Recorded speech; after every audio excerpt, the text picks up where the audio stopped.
Is it worth placing these tariffs if we have a population of manufacturers, of employees working in manufacturing that are hurt and harmed and, have huge workers' comp claims? We're going to talk about the tariffs, get into them a little bit specifically, and how these tariffs are going to potentially impact pricing and impact you as the consumer. When I studied in the Soviet Union in 1990, there was a scarcity of goods because they didn't import anything. Consumer debt is up, consumer spending, is up, but it's not up because people are purchasing more items. It's just because the cost of purchasing those items is more. Can we do it at a cost as efficient as we're able to bring it in from Canada or Mexico or China?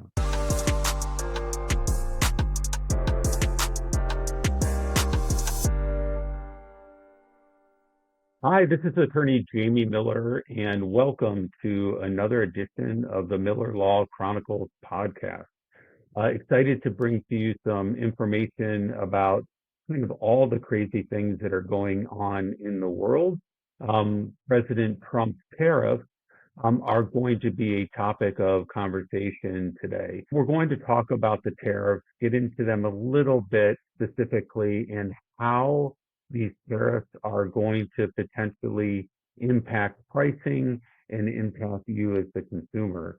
I'm excited to bring on my partner here, Deborah Stencel, who always adds incredible value to our podcast. Hey, Deborah, how are you? I am great. How are you doing? Staying warm? I am staying warm, yes. We're actually having some winter, which has been strange with global warming in our world. But how is our winter week, impacting you, my friend? Well, I got a present from my spouse of some down pants.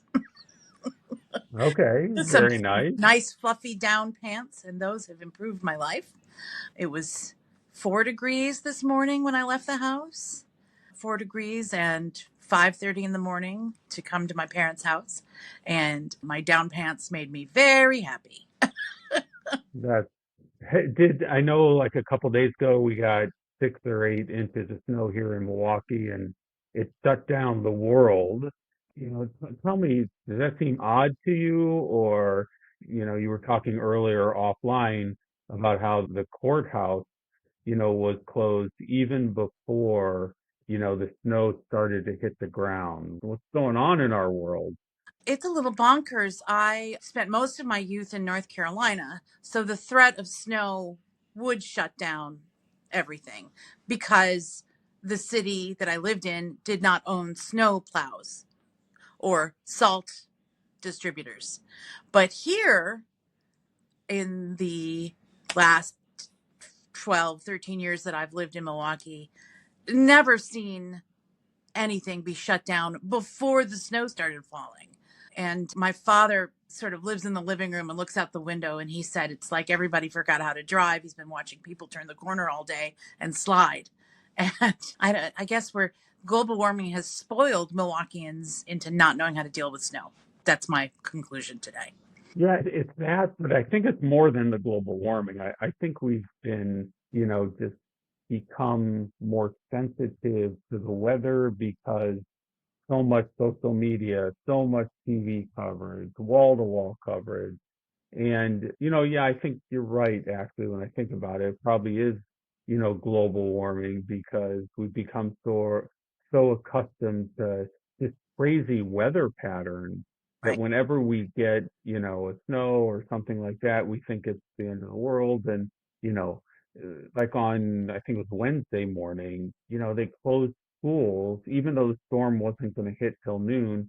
Driving home from work on Wednesday afternoon, the roads weren't great, but they certainly were passable. It's just this continued slippery slope of being kind of babyfied a little bit. I hate to be the cynic in the room, but it is, it's just unfortunate that, 2 o'clock, in our office, hey, we got to close the office. Everyone's got to get home safely, which I agree on. It's hard to it's hard to argue against that when, someone comes in and says, I'm going home. I need to get home safely. I totally agree with that. I'd hate to be the one to say, no, don't go home. Sit at your desk and get your job done.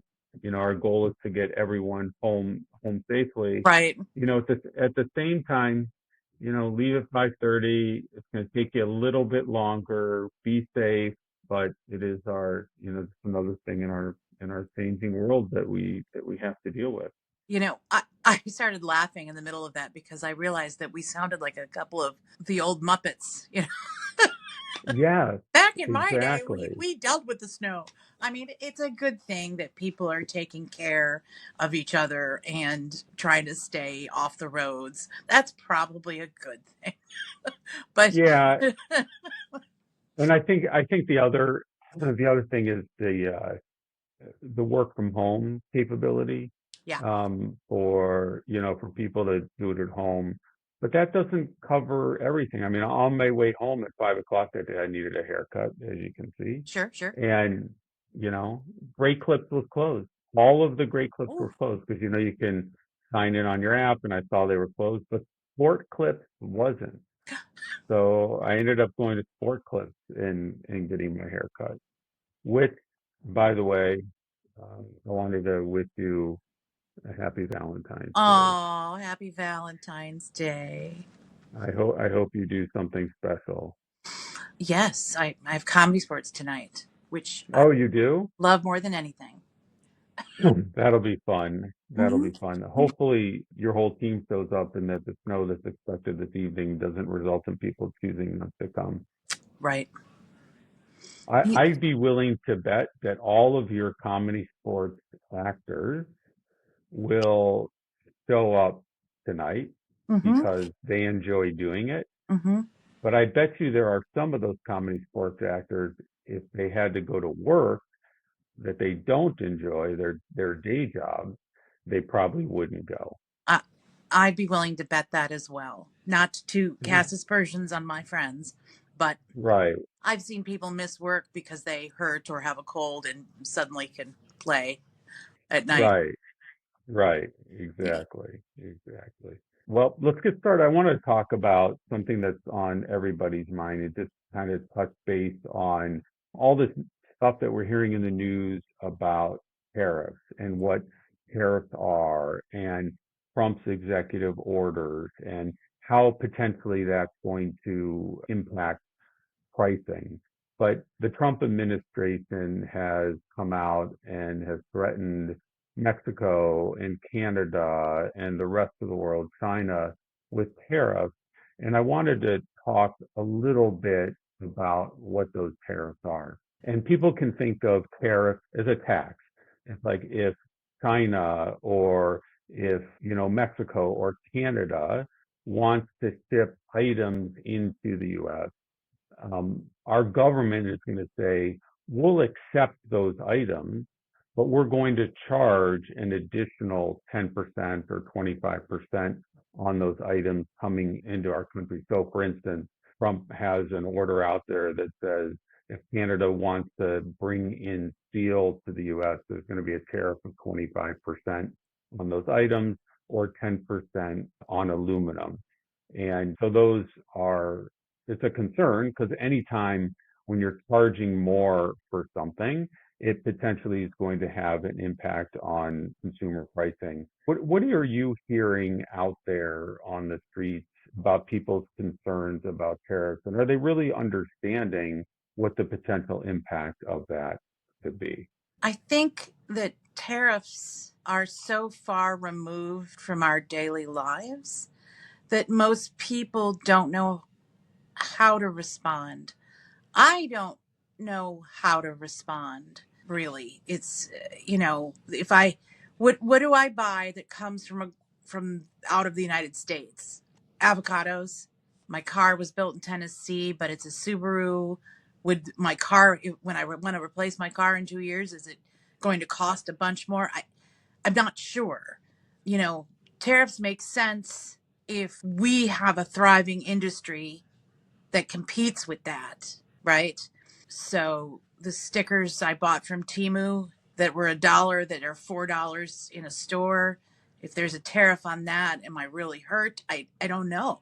What do you think? What's going on in your head? Yeah, I mean, the thing with the tariffs is it's definitely going to impact pricing, but in the short term, and I think Trump's uh, thought is that if, there's a tariff on, washing machines that are coming into our country Mm-hmm. from China, or one of the big discussions has been on putting tariffs on solar panels.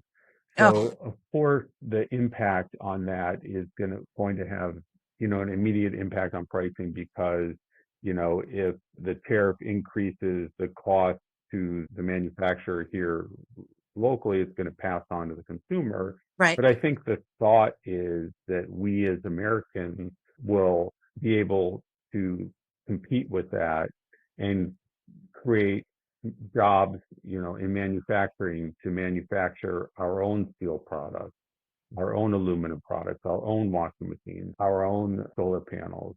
The big concern for me is, can we do it at a cost as efficient as we're able to bring it in from Canada or Mexico or China? Because Well, go ahead, there's a big impact on pricing on our ability to produce products in the United States is really labor and wages. right. And the reason we're buying all these goods from China and Mexico, especially, is because the wages are cheaper. And so, can we create products in the States at a competitive wage as to what's going on in these other countries? And I'm really concerned about that. Well, I agree. I'm concerned that it's not graduated, so our markets don't have a chance to. There will be a gap on certain things. For instance, washing machines.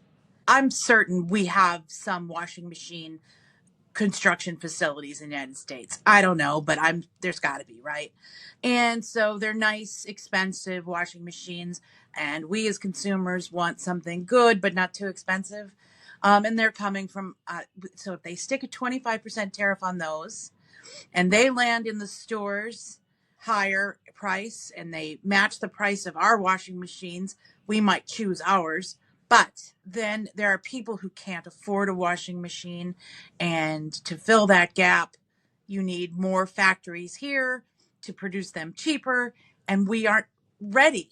We weren't planning for that, to build those extra factories and hire those workers and train those workers and do everything you need to do. We're It's going to cause a scarcity of goods in the short term, and that's problematic. When I studied in the Soviet Union in 1990, there was a scarcity of goods because they didn't import anything, and that had to do with how they ran their monetary system, I think. But people suffered. It was a very extreme example. People suffered because they couldn't have access to stuff that they needed. And if we have shortages, it's going to impact our national psyche. This is not a country that is used to shortages. We have everything. We are rich. It's going to be strange. Yeah, and it's going to be, one more challenge. So, are people going to be able to absorb price hikes on washers, electronics, on cars, all due to the, higher impact, higher cost of steel? We have a supply chain in place where, we have goods here. So we have docks full of cars at current pricing. But once we go through those, how are we going to absorb that? And I'm really concerned about wages. I just read an article in the Wall Street Journal a couple of weeks ago that the average wage we pay for someone to work at Costco. What do you think the average wage for someone at Costco is right now? Well, I just read the wages at Costco, but I thought it was hyperbole. Apparently, Costco pays $30 an hour. Yeah, exactly. It's $30 an hour. So, which is, a skilled position. It's wonderful for people. And like, In 2025, we think someone working at Costco is making $30 an hour. I love that.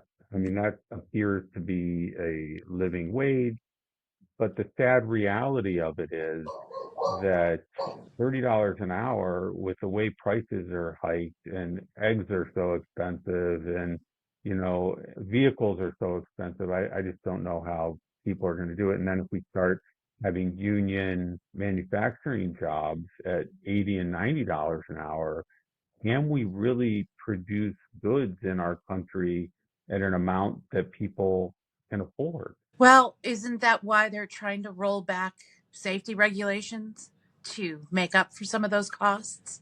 I mean, are there other adjustments in the I mean, this is a grand economic policy, right?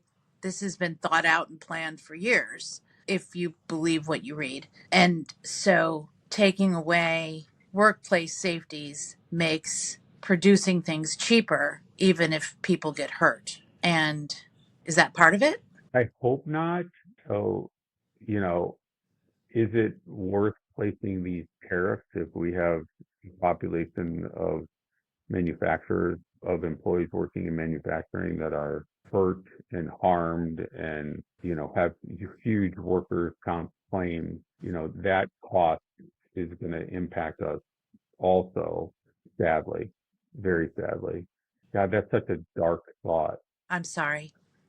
I'm sorry. Well, So just to add to it, if you abolish the Department of Education and make it so people can't have graduate school loans, then you are increasing the blue collar labor force to accommodate all this other stuff, which is some more proposals I was just reading about this morning. They're taking right. away graduate school loans. Proposed. I don't know. Perhaps I should just go get my tinfoil hat. Well, I know. Yeah, I mean, we can go down this rabbit hole. The other concern that I have is we have a president now that has a mandate, and he has the ability now to do executive orders, and the Supreme Court is fighting back, Right. and the courts are fighting back. But he has, a Republican House and Republican Senate, so he has the ability to do things. And so we're in this situation where, he's throwing a lot of stuff at the wall and seeing what sticks, these Right. tariffs and everything like that. We have the midterms coming up in 2 years. So we're going down this path. If Congress changes the Democrats at that time, in a couple of years, and then let's say we get another presidency, another Democrat president in 4 years, we go down this path, our economy starts to adjust, and then we withdraw the tariffs, and it just creates this cycle of confusion and frustration. Um, but I think fundamentally, for us as dealing with consumers, we are starting to really feel the pinch of the impact Yeah. on consumers. Yeah. Consumer debt is up, consumer spending, is up, but it's not up because people are purchasing more items. It's just because the cost of purchasing those items is more. The impact of people going to the grocery store and buying the staples, the bananas, the milk, the eggs, is up, and it's really putting people in a bind, impacting their ability to pay their car payments, their mortgage payments, and all that type of stuff. And um, I guess that's why we're here, as bankruptcy lawyers and debt negotiating, that type of thing. But fundamentally, as prices continue to soar, the impact on all of us is frustrating and scary times. Give me something bright. Tell me something bright as we're about ready to end our podcast. Something good that's going on in your world. I'm taking a new Shakespeare class, which I do not have the time for. And every time it comes up, I'm like, oh, I'm tired and I need to do laundry and I've got some work I should be doing. But I make myself go and I get to spend 2.5 hours playing and running around and breathing and thinking creative thoughts. And it reminds me, oh, I should move more. I should exercise. I should breathe more. And, I hate it when people say this, be mindful, but there's nothing wrong with that. It's nice to take a little time for yourself. So Right. I had a tough day yesterday, and that class improved my life. Isn't that nice? Yeah. And I'm reading a book called James. I don't know if you've heard about it, but it's actually um, a rewrite of Huck Finn. Oh, And it's James refers to Jim, the slave in Huck Finn, and it's really a book about humanity, and it's fascinating. I don't know if you have time to read nonfiction stuff, but it's a great book. audiobooks, man. I'll look for it on an audiobook. Yeah, it's one of the best books I've read in the last 30 years. Oh, that's amazing. I highly recommend it. It's just great. Great. Good stuff. Well, thank you for your time. Yeah, absolutely. I appreciate you. Get back to your daily work and passion. I know you have a comedy sports event tonight, and wish you luck with that. Thank You you. don't necessarily need luck. Break a leg Thank you. and have a great day. You too, Jamie. Take care. Okay. Thank you so much.